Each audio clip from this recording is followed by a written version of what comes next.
event with Dr. Gordon Cobb from the Department of Music with his presentation entitled Collaborative Learning, Transformative Music Engagement, and Interdisciplinary Collaboration at KPU. Before we start, I would like to acknowledge that we at KPU respectfully acknowledge that we live, work, and study in a region that overlaps with the unceded traditional and ancestral First Nation territories of the Musqueam, Katsi, Semiahmoo, Tsawwassen, Kakite, and Quiquitlam, and with the lands of the Kwantlen First Nation, which gifted its name to this university. In the cause of reconciliation, we recognize our commitment to address and reduce ongoing systemic colonialism, oppression, and racism that Indigenous peoples continue to experience. We also would like to say that this is the keynote speaker, the opening of the Art Speaker Series for the 2025-2026 academic year. And we are grateful for all the colleagues who submitted proposals to present their work. We have 7 colleagues scheduled to present their work in the fall and spring. Most of them will happen in the spring, since people need time to finish their presentations. And we are again grateful for the support, and we invite everyone to attend the upcoming presentations. Gordon requested that people keep their cameras on during his presentation, unlike what we have usually done. I think it's a good thing because then we can exchange eye contact and have a more interactive presentation. But then for the time when he will share his videos, then we turn off the cameras to make it easier to present. I think that's all from me. I pass it on to you, Gordon.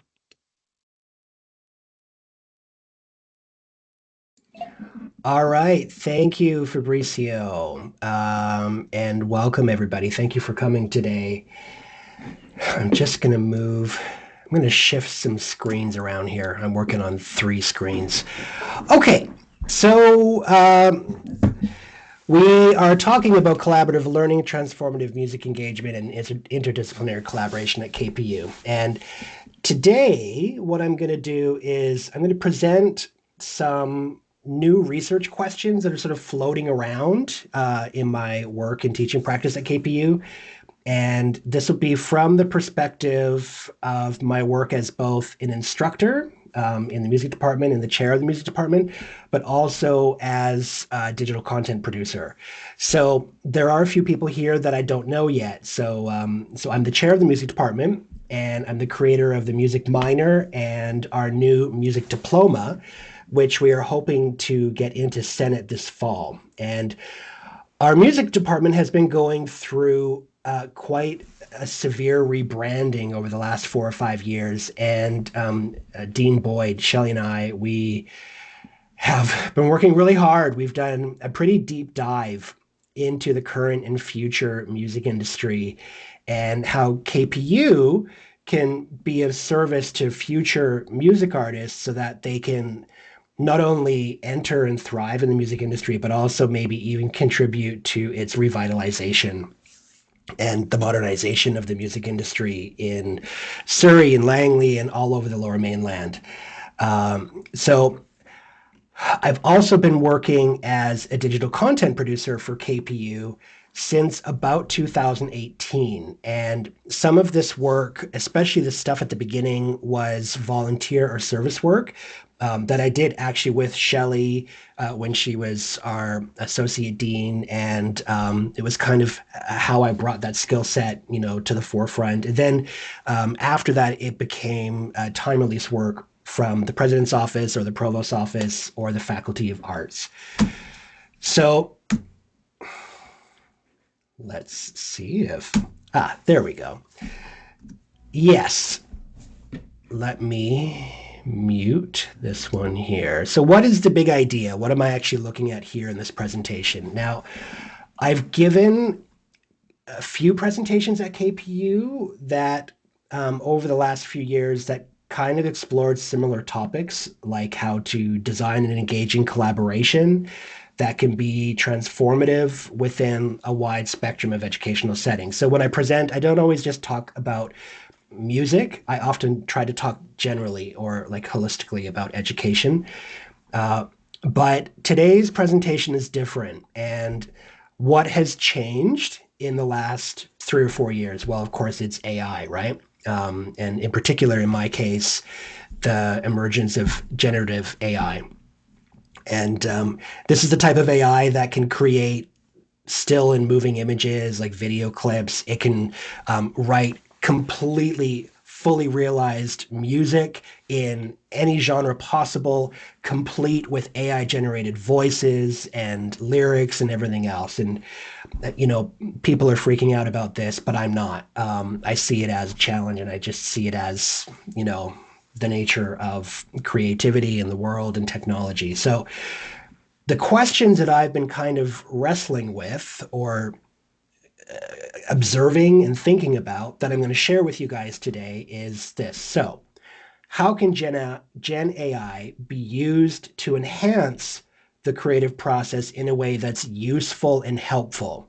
And then the second is what kinds of creativity or project work or performative media and collaborative engagement are immune to Gen AI?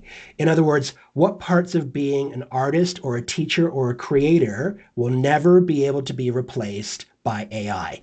And I think if we can collectively figure this out, then we can ride this like shifting wave of the paradigm shifting in post-secondary education. So this is what's always top of mind for me. So how many of you, and I'm going to look up at the screen where I see you. So just use your little hand raiser here button. How many of you have seen this O Canada music video that plays at our convocations? Uh, I'm wondering if everyone has because we play it at every convocation. Okay, so some of you haven't. All right. So we're going to actually watch it.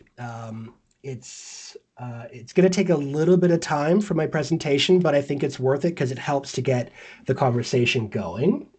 So this is a project that I created for the 2020 online convocation. So when COVID happened and convocation was canceled, our previous president, Alan Davis, he came and approached me to produce the entire convocation online. Because of the work that I had been doing with Shelley and Wade and Greg and Diane in the dean's office, he had seen these crazy videos we were doing, and he literally called me up and said, "I want you to create and direct, and you have free reign to do whatever you want." And I said, "Are you sure, Alan, that you want to give me carte blanche? Because I am a creative weirdo, and people sometimes respond strongly to the stuff that I do, and I'm also a fiercely political person." But anyway, long story short, I almost died making this online convocation. And the O Canada video was just one segment. And what I wanted to do was to create a version of O Canada that represented our actual student body. So we'll watch that now. If you can turn turn your videos off. It might be choppy. This is brutal for me to experience my art being choppy, but we've experimented to try to make it as good as possible. So this is what played at the beginning of the online convocation and now plays at every convocation at KPU. Oh, Canada, where pines and maples grow, great prairies spread, and noble rivers flow. How dear Oh, sorry. to us thy broad domain, from east to western sea. thou land of hope for all who toil, thou true north, strong and free. O Canada, glorious and free. O Canada, we stand on guard for thee. O Canada, we stand on guard for thee. For thee.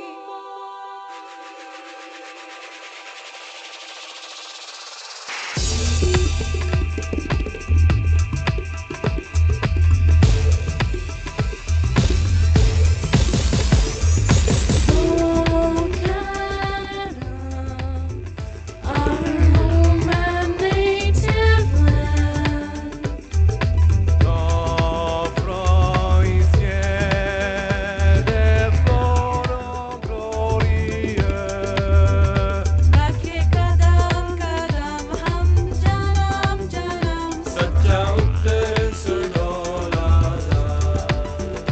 Tulen在哪里哦加拿大我们总会保护你。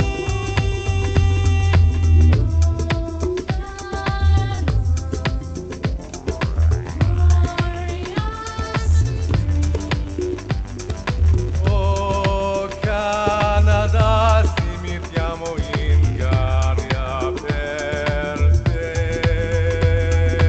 Oh Canada, we stand on guard Made it all the way from your deli. Made it by her working every day and did it gently. KPU it is, I started my post-secondary. And Canada is one of the most beautiful countries, hey, I ever landed on. And I did my funding by working at many restaurants. Multicultural is what I love about this place. Many options at a KPU, I never felt so great. Canada, sulla mantiasa. Oh Canada, we stand on guard for thee. Oh Canada, we stand on guard for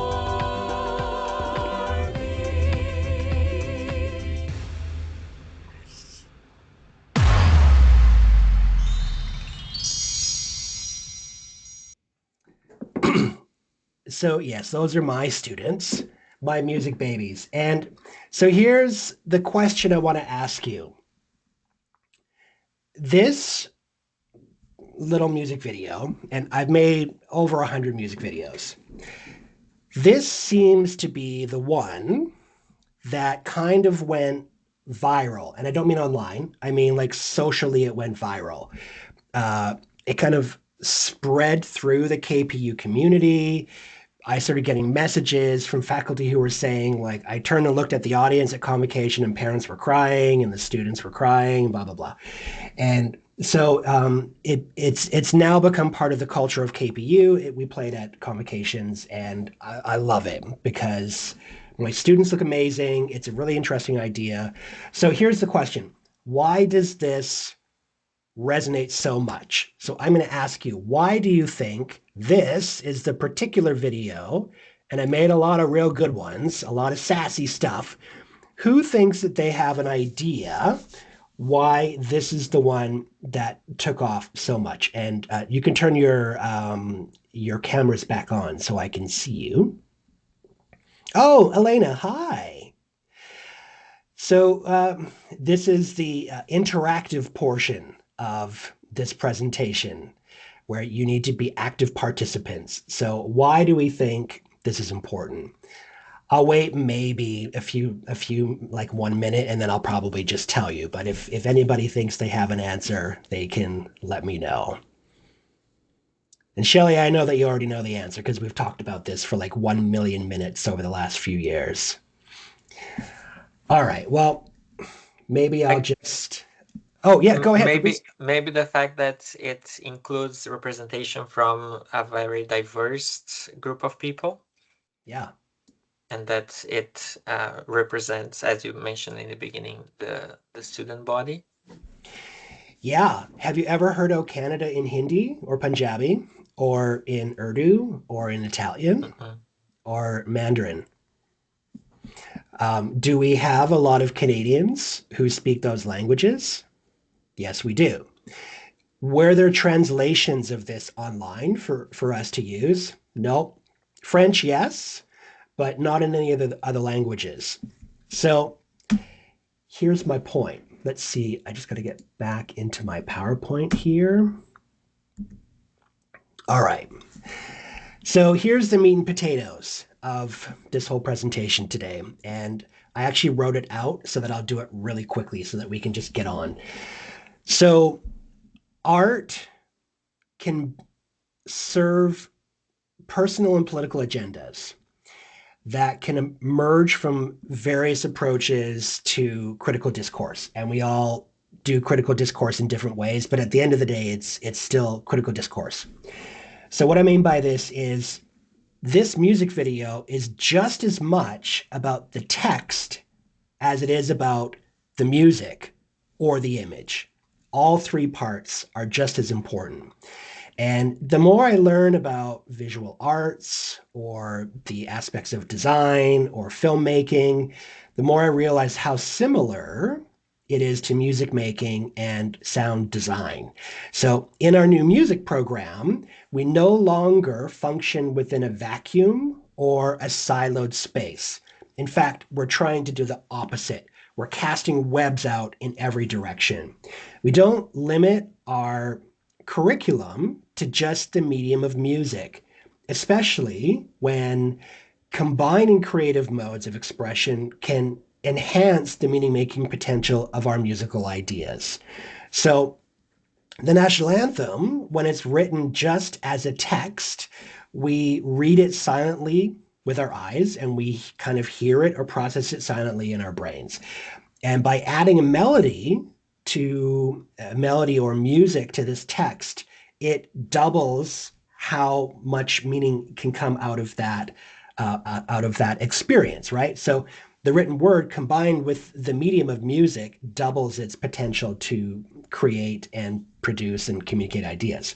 So it increases the way the words can be expressed and enhanced by me, the creator. So it also gives me agency to interpret that text based on my own experience. So now the words are experienced by our brains as melodies, which adds an emotional context on top of the meaning of the words by themselves. And then we add visual cues like performers, backdrops, image framing, wardrobe, costume, color, movement, body language, facial expression. And the anthem is enhanced exponentially by each of these modes of expression. So then, if we also add cultural imagery and multiple languages, we then also transcend cultural and language barriers and systems, and we create connections between the collaborative performers, so the students involved in this project, that can result in the development of strong social relationships and positive mental health outcomes. So in other words, it creates meaningful learning environments with lasting impacts for our students. And I'm going to show you what I mean by that in a minute. So here's the deal. An AI browser like ChatGPT, yes, it can gather data and find information. It can analyze media and reproduce interpretations of music or images or video. It can create virtual actors and spoken dialogue, but it can't reflect upon its own life, and it can't express its opinions or explain its values because it isn't a person. It isn't alive. It doesn't have a living history to draw upon. It'll never be able to bring its own living, breathing point of view, but it can contribute to a process and help to organize and package our ideas. So in this music video, I used a lot of existing AI tools, and I mean the ones before the ChatGPT area, because music artists have been using AI for 20 years, right? Like GarageBand is AI, compositing and green screening is AI, vocal tuning is AI, right? But all of the ideas, choices, and actions in this video are mine. I made them. And the collaborative interactions, dialogues, and communal choices were made by the people involved in this collaborative art project. AI can't do that for us, right? So even our most advanced AI technology isn't able to think or create like an artist, and maybe it never will.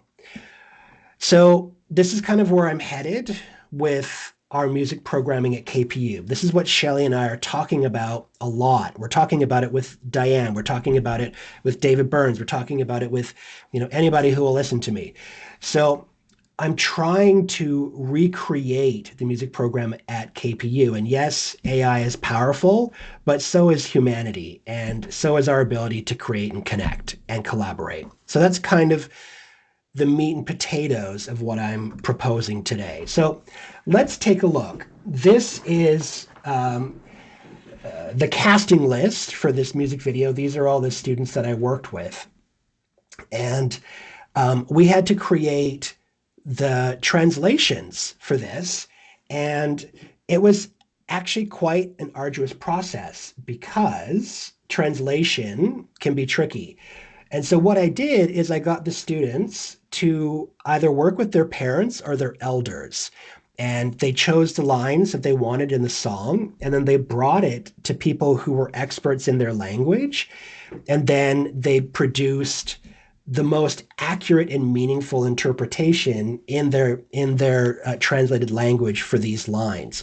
And so just that in itself brought this project from the classroom into the real lives and family lives and communities of the students.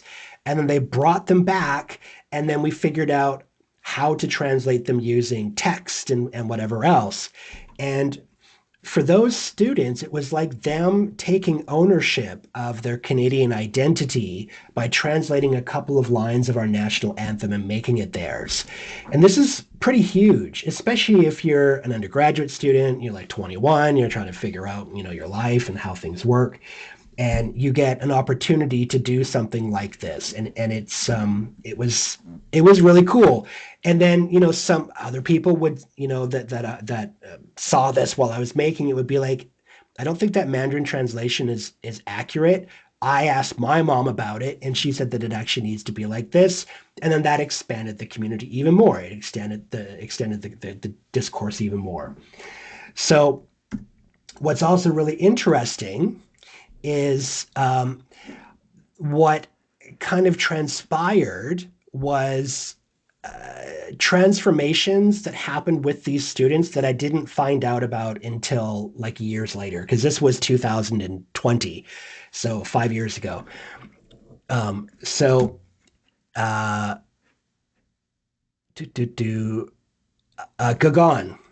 so Gagan, who is this awesome gentleman here, he came to one of my classes last term. I think it was last term. I remember telling Shelly about this.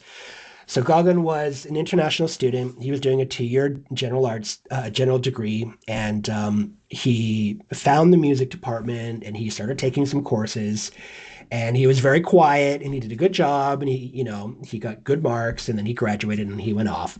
And he came back, and he found me like 4 years later. And what he told me is by engaging in this particular project, he was able to learn how to express himself. So he was a very shy, introverted person.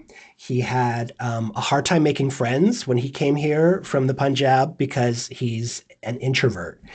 And he didn't have a lot of confidence. He didn't really feel like he had a lot to offer because he was a kid, right? He's left home for the first time.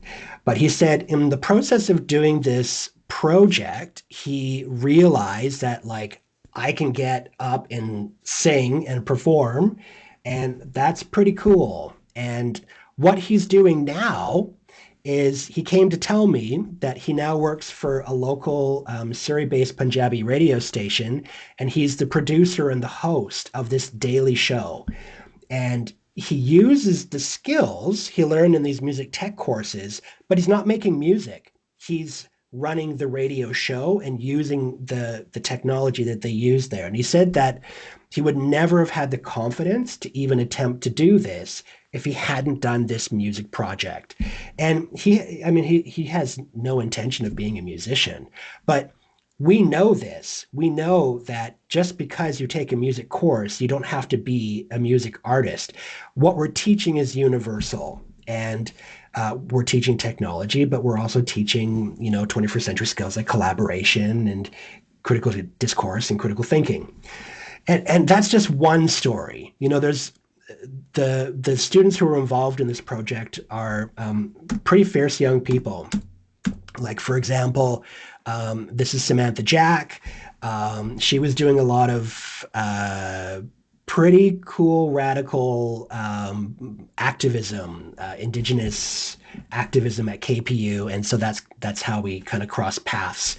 And I had this idea that I wanted to find a young Indigenous person to sing the line "Our Home and Native Land," to give it a different perspective.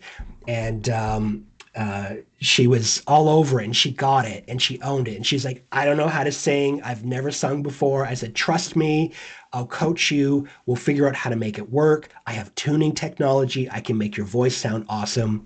And Samantha's now a superstar in this world. She's working for Len Pierre Consulting. She regularly attends the UN as a UN Youth National.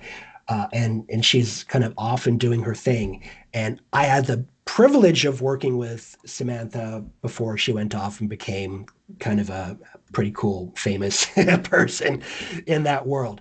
So,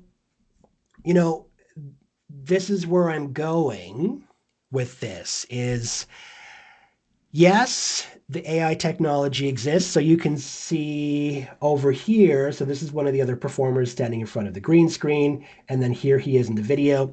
It was the first phases of COVID where we had to socially isolate. So we had to be 20 feet apart from each other. And I couldn't bring together a choir. So I filmed and recorded each person individually and then put them into the project to create a choir. So this is one of those things where, yes, AI technology can do a lot for us, but it's how we use it that's important. Okay, so how did I get to this place? I'm going to kind of blast through a lot of this stuff because I want us to have time to kind of chat and have a conversation. So before I was an academic, I was a composer, and my specialty was interdisciplinary collaboration. So I worked with dance companies and filmmakers and ice skaters and web developers. And when I went to do a PhD and to write a thesis, I had no idea how to do that. And so it was the influence of various theories and learning methodologies that actually allowed me access into academia to do this work. And the biggest one was the concept of social semiotics. And this is the work of Gunter Kress. And he died a few years ago, but he was my guru. And social semiotics essentially just looks at meaning-making systems and how people use meaning-making systems within social contexts. And as a branch of social semiotics, there's this concept of multimodality, which essentially is just interdisciplinary collaboration, but spoken through the point of view of academia. And so it just says that meaning can be transformed through different modes of communication. And so the music video is a perfect example of this. Written words on a page can be translated into melodies. Those melodies can be translated into music. That music can be translated into ideas for how to film it. And then the film becomes something that goes online, that engages with online audiences, that people can then contribute to, and maybe you go back and you change it. And so this is what that looks like as an infographic. So this was the infographic that I created to explain this idea in my thesis. And so it just shows how there's actually feedback loops in here, how, one step can lead to multiple steps and multiple kinds of conversations. And I think I put the PowerPoint, the PDF for this in the chat. So if you want to look at this later, you can. And then this led me to the work of my supervisor, Dr. Susan O'Neill, and she created a concept called transformative music engagement. And that's essentially just based on the work of Jack Mesereau in transformative pedagogies. And in a nutshell, what this means is that if our learners are processing the information that we're giving them through their own life context, their own values, their own ideas, the things that they value and what's meaningful for them, there will be a sense of ownership in that work. And that ownership will create autonomy and agency that will propel them through their learning and empower them to become self-directed learners. And at the end of the day, that's all I ever want for the people that I work with at KPU, my students, is I want them to take what I show them and share with them, and then go off and do it in their own way. And if that can happen as a result of a class that they take with me, then I feel like I've done my job and I've served my community and I've done something meaningful in my life, which then makes my teaching practice transformative for me. And then my own teaching practice becomes a form of transformative pedagogies. And then the learning that I do and the courses that I create, and each iteration of that course becomes a living document that constantly changes and morphs based on who my learners are at the time, and also what resources I have to work with. So i.e. the technology and the AI. And then this is just a screenshot of my thesis. Lights, camera, reaction, exploring transformative music engagement through music video production with inner city youth. I did this at the Sarah McLachlan School of Music, where I worked for 18 years, and they allowed me to do my thesis there with a group of at-risk teens. They wrote a song together, and then they made the video together, and it was a collaborative project. And some of these kids are still friends today. This girl here, Tessa Muzarakis, is now a very successful music artist. She lives in England now. She was nominated for Best New Artist Group at the Junos a couple of years ago. And she came to me when she was 15. And so it just goes to show that this kind of work can be really transformative, but you got to bring a social setting into it in many cases. All right, I'm watching the time. What time are we at? I can't see it on my screen. What time are we at? 12:36. Oh, perfect. Okay. So how have I been doing this work both before KPU and after KPU? And so I'm just going to walk you through some examples to give you some a sense of how I've been applying this. In the beginning, when I first started making music videos, let's see if this is going to play. Oh, it is. Okay, how lovely. So when I was self-employed, I had some composition gigs, I had some teaching gigs, but it was never enough because I was living on my own in Vancouver and paying a mortgage. So I started doing these film camps with my piano students because I thought it's a good way for me to make money. And so we would do things like recreate actual music videos. And so this is the video for Vogue by Madonna. And we created it scene for scene. Exactly. We studied the music video. The kids learned the choreography. They taught it to themselves.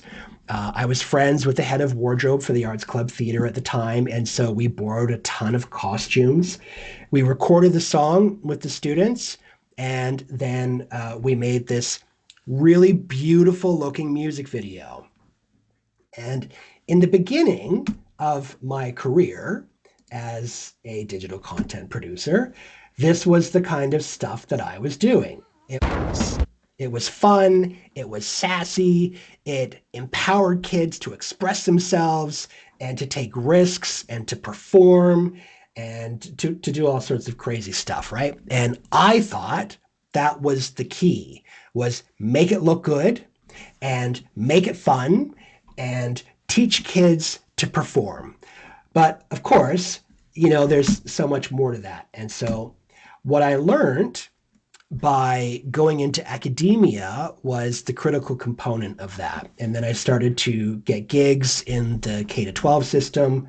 I don't know if this one's going to play. There were some problems with the videos. But I started getting a lot of guest artist gigs because what I realized is that without the critical component, what you had was just fun and engaging activity, but you didn't have transformation. So this was a music video that I wrote with kids in a school in Richmond. They were exploring social studies and all of the hidden skeletons in Canada's history, like residential schools and the Chinese head tax and that sort of thing. And so what I would do is I would go into schools and we would take their English class, their social studies class, their fine arts class, and their music class, and I would create a project that would bring all of those together. And then I would teach the teachers how to do these skills so that they could go off and do it themselves. And then I would make the music and we would write the song together. At the Sarah McLachlan School of Music, I got to refine these skills. And then once I started doing my PhD thesis work, it completely changed the way that I taught and the way that I approached music. We did a lot of work with youth around getting them to understand politics and to understand activism, and then to also find their voice and express their ideas so that they could help themselves and their friends to process really big ideas. And this is Tyson Venegas. I started working with Tyson when he was, I think, 8. And he was on Canadian Idol a couple of years ago, and he almost won. He won, I think it's called Philippines Idol. He won that in the Philippines, and he's kind of famous now. And he was a quiet, shy kid who came to the Sarah School because he had no friends and he didn't know how to express himself, and he hardly ever said anything, but you put him in front of a piano or a drum kit or, got him to sing, and he was this like savant. So this is kind of what happened once I brought the critical in. This was the very first trans student I ever worked with, and he wanted to write a song about what it was like to be a trans teenager. And so I worked with the Sarah McLachlan administration to make sure that he was safe, and he wrote this song and he performed it, and this has been used in high schools all over Vancouver.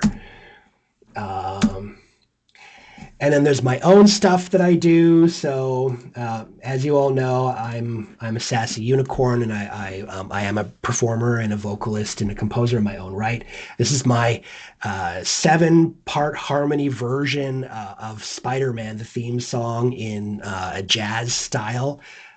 That circulated around the internet for quite a while. I do this at home. Spider-Man was my hero. I wanted to do a remix. This was one of the first remixes I did long before the O Canada music video.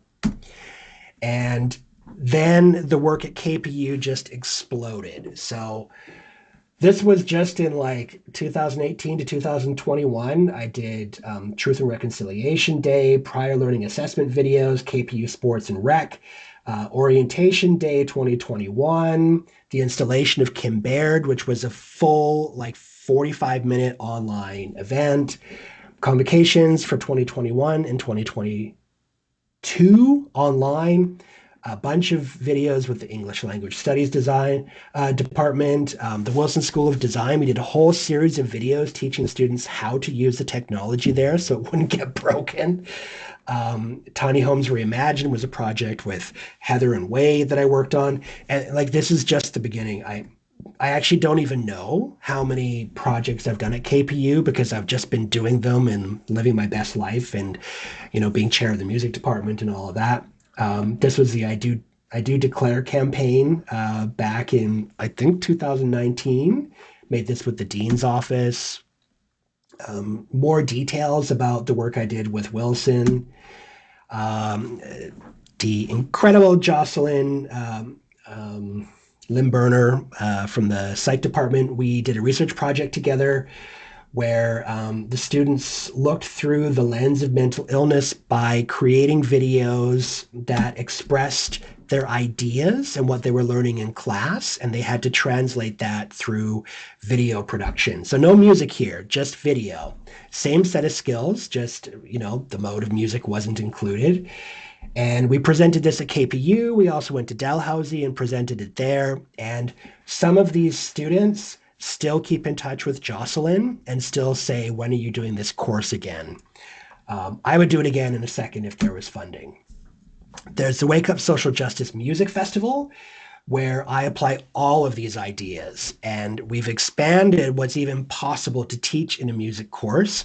And I do all of the promo for our department. So any kind of promo that we do for courses or anything, I do our posters, I do our digital content. I work with arts to get things out there. I've worked with marketing. I've worked with marketing as an offloading producer, doing a lot of internal communications for marketing when they're slammed and can't do all of the external stuff and internal stuff. I've taken that load off of them before. So this was the Dean's Welcome video I produced with all of the deans from all over the 5 campuses for new chairs. The South Asian Arts Festival with Ozma Syed. Ozma. We documented it, which helped to get funding in subsequent years.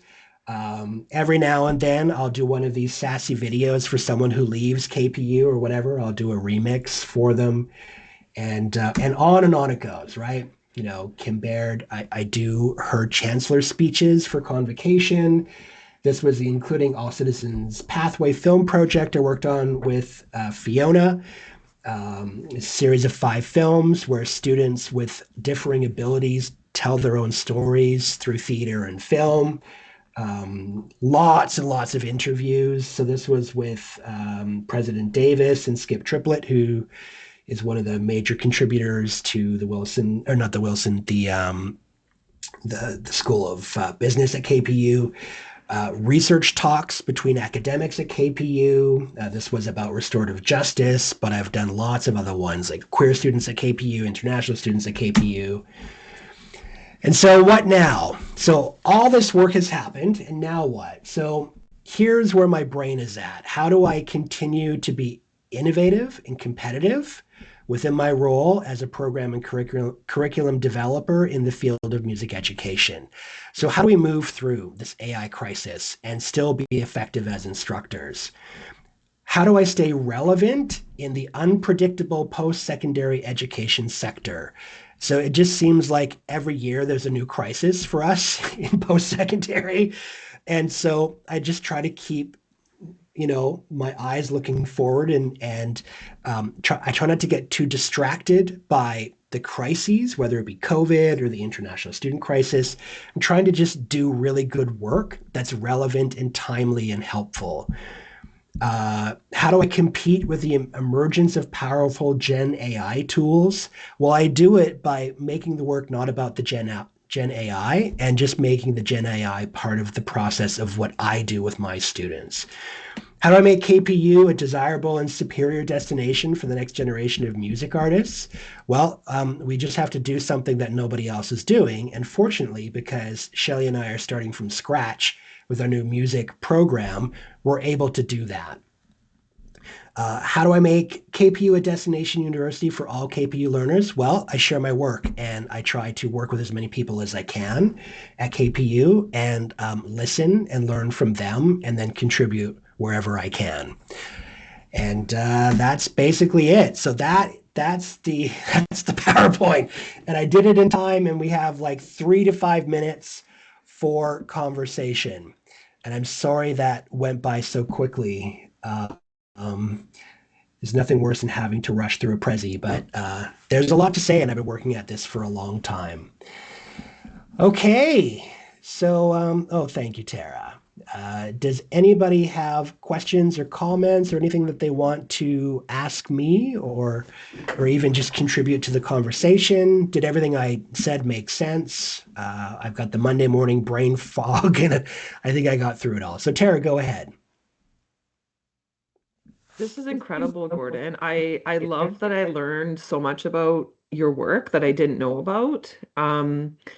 And oftentimes when we're talking about, how to incorporate Gen AI or, how to make what we apply in classrooms relevant to students, like it sometimes like doesn't resonate with me, where your presentation really resonated with me. And I thought it was I really loved how you talked about how you use the tools, but then also showed us some behind the scenes of like, here's the other languages and how they connected with their elders. Like, I just think it's really incredible what you're doing, and it's giving me lots to think about in terms of my own practice with teaching. And thank you for all you do. You do so much at the university. So I'm also like, you work too much. That was my other thought. But I really look forward to seeing what you're going to do in the music program going forward and giving us other examples of how to really integrate our community and work and then what students are doing after. It's a testament, to who you are as a person, as an instructor, that you have so many students still in touch with you. So thanks so much. I have lots to think about and reflect on. I love all of that. And so now let's find an opportunity to collaborate. Because what Shelley and I are trying to do is to share the music department with ENTA, with fine arts, with like anybody who wants to come and play in the sandbox with us. Creative writing would be great. We don't really have a financial structure to allow faculty to collaborate, so it's on us to do it because we want to and we're passionate about it. And I already know that outside of KPU, you and I are like two parallel lines. So just imagine if we got into a class and did some stuff with our students and start building a bridge between our departments. I think it could be really cool. Noah, I'll have to get you caught up on what we've already been doing with ENTA.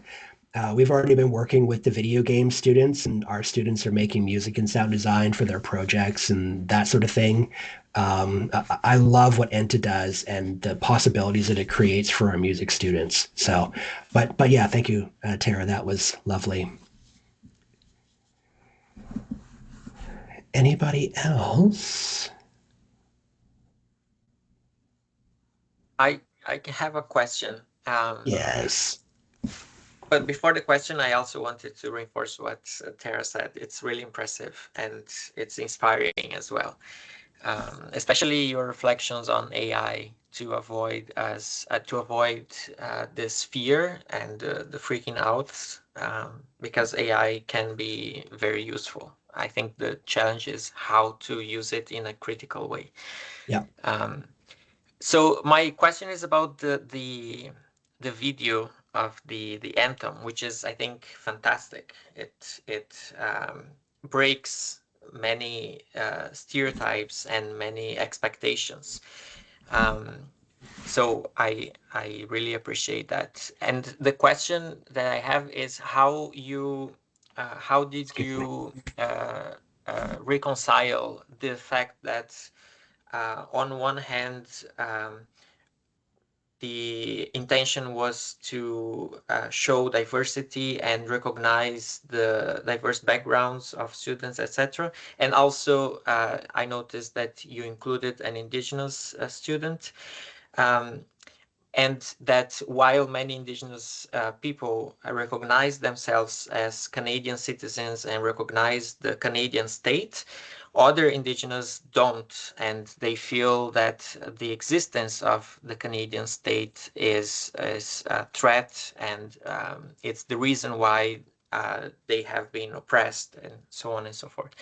So this is one question. And the other is about the fact that anthems are one of the main symbols of nationalism, right? And that nationalism has some positive aspects, but also can lead to wars and exclusion and xenophobia, which is something that you tried to oppose in your work. So this is in any way a criticism, because, as I said, I think your intention was to precisely challenge those values. So my question is, how did you, what was your approach in regards to these paradoxes? Yeah, I wasn't thinking about those paradoxes at the time, and these are really good questions, and I agree with everything you're saying. I always tried to think about, oh, I'm still sharing my screen. Let me turn that off. Thanks. There we go. Here's a way that you can think about it. So as a person who is LGBTQ, we used to get called queer by people when I got called queer all through elementary school, and it was a derogatory term. And at a certain point, the LGBTQ community took it back, and we reclaimed it, and we made it ours. And I know colonialism, etc., like oppressive, etc., etc. My contribution to that discourse is a group of young artists taking something that is traditionally a symbol of maybe oppression or colonialism and reinterpreting it to make it ours in our language, in our culture. Just the image of two women in hijab singing "O Canada" in Urdu is a fiercely political statement. And I got to know Wajiha at the Teaching Learning Commons, and she was just this like fierce young woman with amazing ideas. I started calling her Madam President because I said, you need to run for the Madam Prime Minister. I said, you need to become Prime Minister of Canada because what she does is so powerful. And I invited her in. She doesn't sing. She's like, I'd love to do this, but I can't. Can I bring my sister? I was like, yes. And that process of inviting Wajiha and her sister in to have them represented over top of this thing that comes with all of this history and all these connotations, just in itself is a way to contribute to the opposite of what those things represent. Because I don't have the answers, but what I do have is creativity and opportunity to offer young people. And it's a way for us to take it back. It was a way for all the Punjabi students at KPU to feel like they see themselves in this thing that is normally a symbol of whatever. I loathe when you go to an event and then like the beautiful white woman walks up and sings "O Canada" in opera. I just think, who does this represent? Certainly doesn't represent my world. So this was my attempt to do something different with it and to try to get people talking about it. And so your response is actually perfect. It's the perfect outcome because it makes us think deeper about what anthems are, about what colonialism is, the role of art in society, and the power and transformational ability of art to engage young people in these conversations. So I don't know if that's the perfect answer, but that's it's the best I have for a pretty big query. So Thank you. yeah. Does anybody have a 1 p.m. class? Shelley probably has a 1 p.m. meeting. Yeah. Anyway, okay. Well, maybe we'll leave it at that. I really appreciate all of you coming to take part in this conversation and listen to my work. Thanks, Tara. Yeah, coffee in Port Moody for sure. Thanks, Nicole, for coming. Thanks, Noah. All right. Thank you, everyone. And stay tuned for the annunciation of the other upcoming speaker series. Have a great afternoon, everyone. Thanks, for Bruce. Thanks so much, Patricia. Gordon.